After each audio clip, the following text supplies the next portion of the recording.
నమస్తే, welcome to HS24 news. నేను రేఖ. ఇవాల్టి అప్డేట్స్ చూద్దాం. యువత ఉత్సాహం భవిష్యత్తు ఆవిష్కరణలకు నాంది పలుకుతుందని ముఖ్యమంత్రి చంద్రబాబు వ్యాఖ్యానించారు. నూతన ఆవిష్కరణల సృష్టికర్తలు నేటి యువతరమే అని మద్రాస్ IITలో నిర్వహించే all India research scholars summit 2025లో ముఖ్య అతిథిగా పాల్గొన్న చంద్రబాబు స్పష్టం చేశారు. IITలో 30% విద్యార్థులు తెలుగువారు ఉండటం గర్వకారణమని తెలిపారు.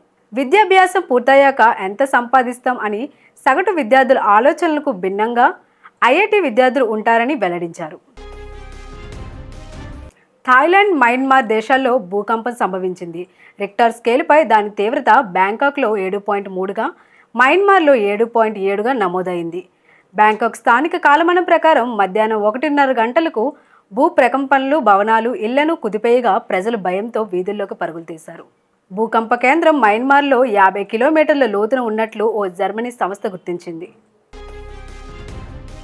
అధికారిక నివాసంలో పెద్ద ఎత్తున నోట్ల కట్టలు బయటపడిన ఆరోపణలు ఎదుర్కొంటున్న ఢిల్లీ హైకోర్టు జస్టిస్ యశ్వంత్ వర్మపై FIR నమోదుకు ఆదేశించాలని కోరుతూ దాఖలైన పిటిషన్ను సుప్రీంకోర్టు తోసిపుచ్చింది. ముందు అంతర్గత విచారణ పూర్తి కావాలని న్యాయమూర్తులు జస్టిస్ అభయ్ ఓకా, జస్టిస్ ఉజ్జల్ బుయన్తో కూడిన ధర్మాసనం అభిప్రాయపడింది. ఈ విచారణలో ఆయన దోషిగా తేలితే FIR నమోదుకు కానీ పదవి నుంచి కానీ తొలగించాలని ప్రభుత్వానికి సిఫార్సు చేయటం కానీ జరుగుతుందని ధర్మాసనం తెలిపింది. ఉక్రెయిన్ రష్యా యుద్ధం ముగించేందుకు అమెరికా మధ్య వర్తిత్వం చర్చలు జరుగుతున్న నేపథ్యంలో రష్యా అధ్యక్షుడు పుతిన్ కీలక వ్యాఖ్యలు చేశారు.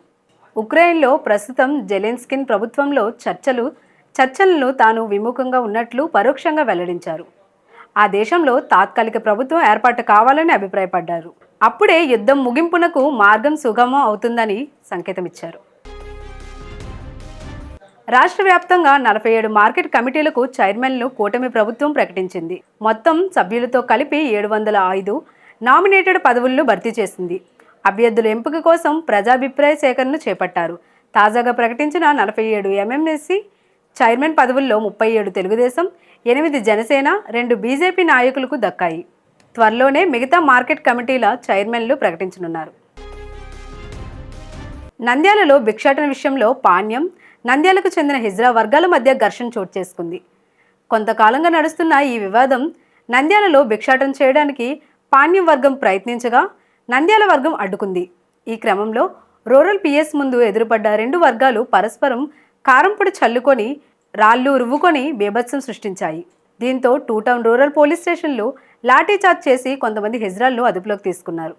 ఇవి ఇప్పుడు వరకున్న అప్డేట్స్. మరిన్ని అప్డేట్స్ కోసం కీప్ వాచింగ్ HS24 న్యూస్.